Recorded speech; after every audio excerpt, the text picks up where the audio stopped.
Parents of children who have committed unspeakable crimes, how did you react and handle it? Please do like, share, and subscribe.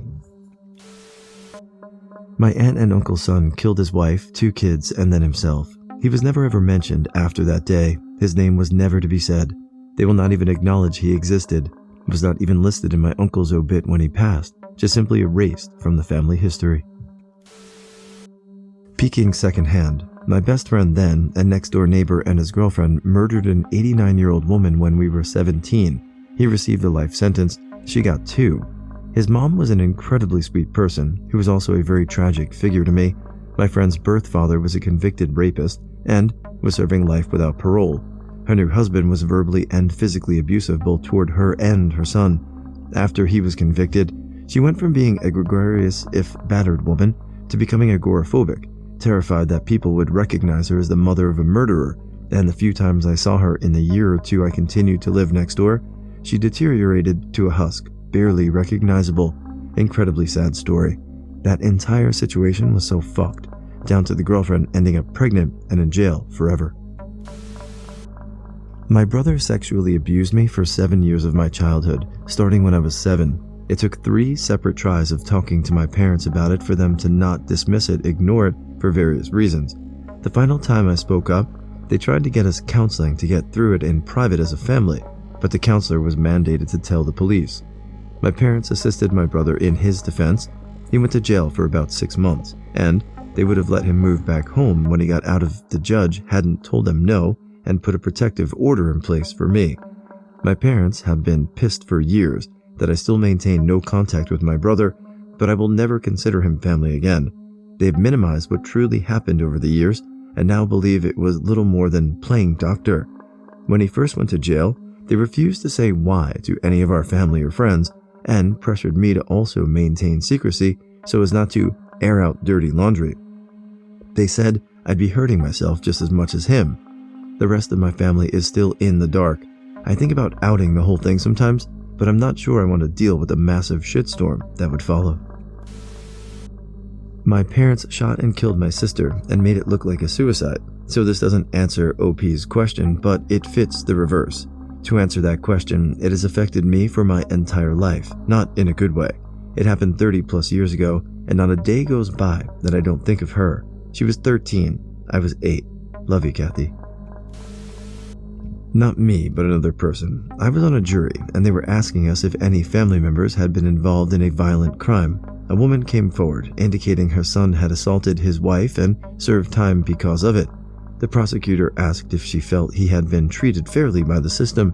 The woman, without missing a beat, says, yes, he was, stating that she taught him right from wrong, that he chose wrong and deserved to be punished. Amazing woman. I instantly had immense respect for her. Other way around. I was friends growing up with a brother and sister whose dad paid a hitman to kill their mom. Hitman shot the mom, but she survived. There was a mountain of evidence that the dad was behind it, but the sister denied all of it, stayed on her dad's side, helped coordinate his defense, complete denial that I never understood, especially because it alienated her from her mom, denied it even after he was convicted of the crime. The brother, on the other hand, saw reality and is still close with his mom, but doesn't talk to his dad or sister. It's strange the length some people will go to reject reality to protect their preconceptions. Back in the late 1970s, my brother, 11 months younger, and I were molested by an 18-year-old high school boy in our neighborhood. He took us out behind the house next door, empty, and forced us to do unspeakable things. I was 5 years old at the time and had no idea what was happening to us. I remember watching him brutalize my little 4-year-old brother, and I began screaming for him to please stop. He threw my brother to the ground and began taking it out on me. When he finished, he threw a wadded-up $5 bill at my brother and said, "Y'all tell anyone and I'll kill you." My mom saw the $5 on my brother and asked how we got the money. When I told my parents what had happened to us, they knew who the young guy was from our church. My dad called the parents, told them what happened, and they asked my parents to come over. In a surreal, dreamlike experience, my parents took us to their home, where they forced my brother and I to sit at the dining table with him while they all discussed events and then made him apologize to us for what he did to us. Then we went home and never spoke of it again. I spent the next 30 years struggling with major anxiety, depression, trust issues, sexual identity crisis, self-hate, self-harming, suicidal thoughts, and attempts, years of drug and alcohol addiction. As an adult, I got up the courage to ask my parents about it. They remember nothing. I would not say I have or ever will recover fully, but I have a much better life now. I married the love of my life, and she has given me 4 gorgeous children. We live a very happy life. I live in great fear every day something like that may happen to my children because I would murder anyone who hurt my children. I worked with a man whose son robbed, tortured, and killed an old lady in her home with 2 other men. His son is the one that actually killed the lady too. He wasn't able to come to terms with it and was in denial for a while. Eventually, his son was convicted and sent to prison, and he never spoke about his son again. He did have a really sweet daughter that seemed to have a good head on her shoulders. The dad turned all his attention on her and was very proud of that one he raised. I had a classmate who committed a hit and run. He killed 2 people, a rickshaw driver and his passenger. His father, a very rich garment factory owner, sent his son to the UK to escape the very same day, bribed the police to not put out a bolo out, and sent his lawyers to discuss terms with the victim's family. One of the victims decided to press charges. The case is still ongoing, and the last time I saw my classmate's IG story, he's partying in London. Not quite the answer for OP, but my brother shot and killed my father after he refused to give him money because he knew he was spending it on drugs and alcohol. Closing in on a year since it happened, and I'm still swimming, and sometimes it doesn't feel real. Trial hasn't started yet, but the defense is self-defense. When he walked into a house, my dad and other brother were remodeling and shot them both. Other bro got wounded, and the gun jammed before he could finish my brother off. My brother is a bank robber who, after serving time, followed that up with arson. SWAT tracked him down, live on the evening news, had relatives calling me from different continents. My employer required high security clearance. Security manager damn near lost his mind when I disclosed. Addendum. It seems to go with a great deal of these posts, the parents of the offenders swear by all the saints and holy relics their offspring is innocent. I didn't think to add that part with my middle of the night post. My mother swore brother did not rob the bank. He took me to the ER for stitches on that date. My brother was never held accountable for any of his misdeeds that escalated throughout his teens, which led to the failed bank heist. I looked my mom in the eyes and said there are security camera photos of him that are date and time stamped. She'd just walk away from me. Stepfather too. He'd bitch about home, but would always give him money because, of course. Regarding the arson, he and his girlfriend had an altercation. She kicks him out of the house. He gets drunk or high, returns with full gas cans, yes, plural, and completely douses the exterior of the home, breaks in the house while girlfriend and her adult son inside, and go room to room dumping gas.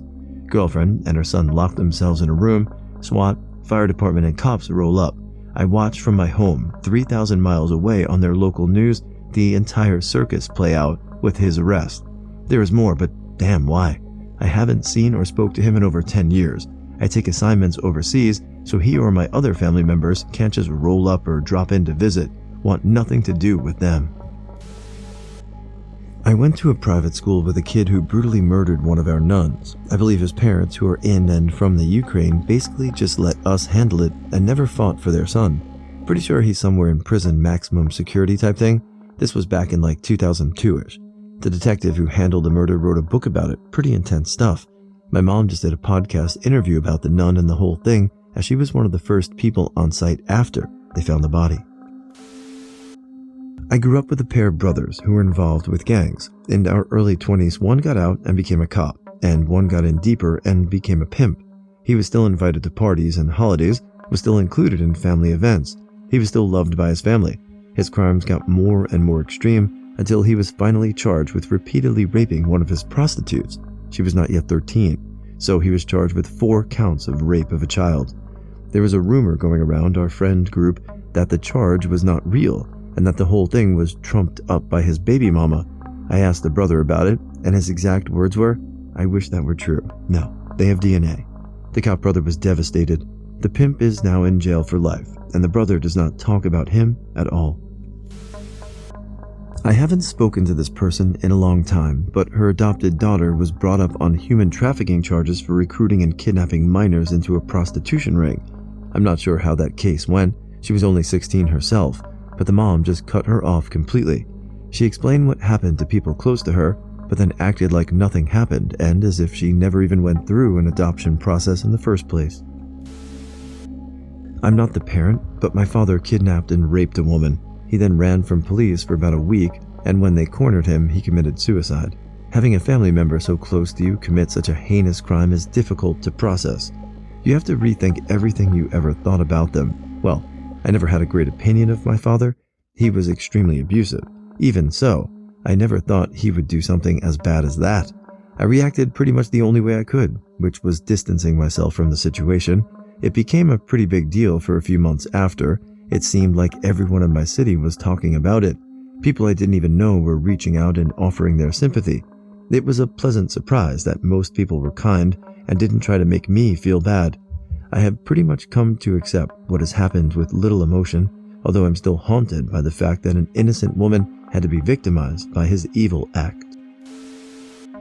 Not a parent, but I have a sibling who was in prison for double homicide. They murdered a girl who I had gone to elementary school with and her father after a botched B&E. They also seriously injured the mother and threatened the other child. I watched my mother, who was already arguably unstable, fall victim to deep depression and severe anxiety. She now suffers from agoraphobia and has severe trust issues and few friends.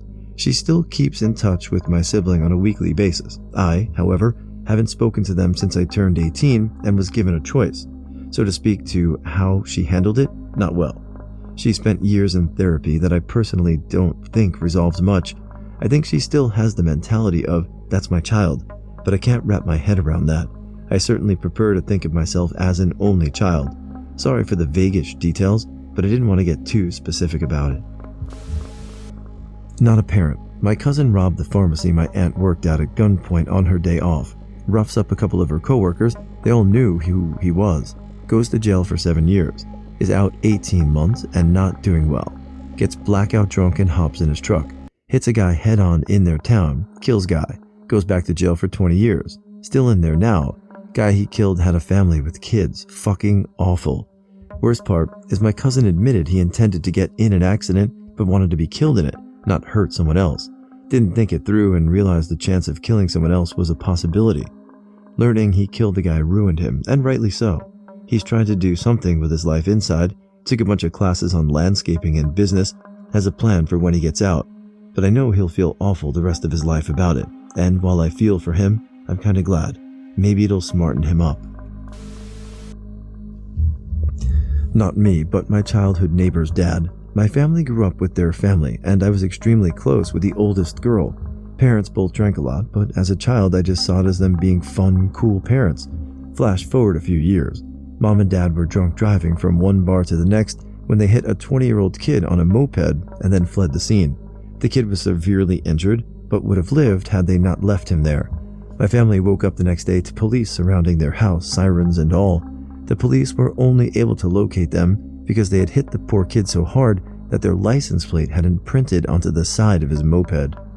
This was about 8 years ago now, I believe. Dad is out of jail. Was only in for a year thanks to them being an affluent family, and the whole family acts as though he was never in jail and never did anything bad. They post pictures with loving, ooey gooey captions all the time, still trying to maintain the image of the perfect nuclear family. I don't know how they do it. I wouldn't even be able to look my dad in the eyes if he had ran someone over and left them to die on the street. Not my kid, but my cousin's. She and her husband adopted a kid from foster care when he was in kindergarten. His parents had surrendered him. The social worker confirmed that my cousin did not plan to have more kids. They had 2 school-age daughters, and that the adopted kid would stay the youngest. Within 6 months, the daughters were sleeping together in one bedroom, and they had an exterior lock on the door.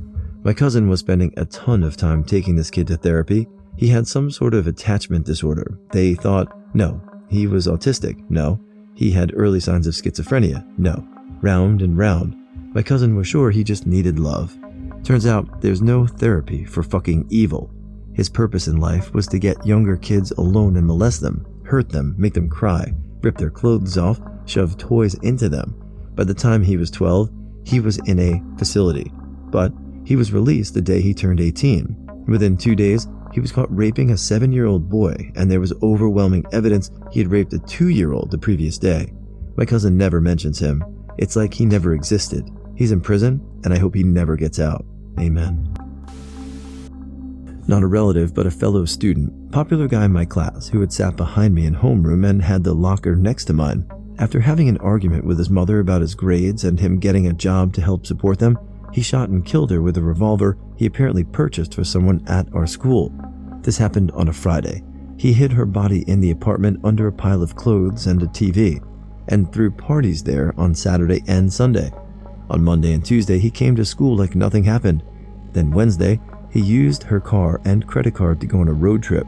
It wasn't until Thursday that the apartment manager found the body after multiple neighbors complained about a smell. It really freaked people out that he did it, even more so for those who got invited to the party. And the evidence that was brought to trial made parents start to question how the school system could have prevented it. As of writing this, he has about another decade to go on his sentence. My father shot an elderly lady, her dog, and then lit her house on fire. This lady hired my father to do handyman work for her, and she ended up being a good family friend. Then, she put my father in her will. I think the reason my father got close to her in the first place was money. She found out that my father was a heavy drug user who was abusive to his family, and she immediately changed her will. He killed her shortly after that. I was 7 at the time. It was in the newspaper and on all the local news channels. It was surreal. I can remember riding my bike and crying and not wanting to tell my friends what my father had done. I felt embarrassment and confusion. I remember my grandma coming home from court and telling me that they found him guilty. She then burst into tears. My grandma rarely cried.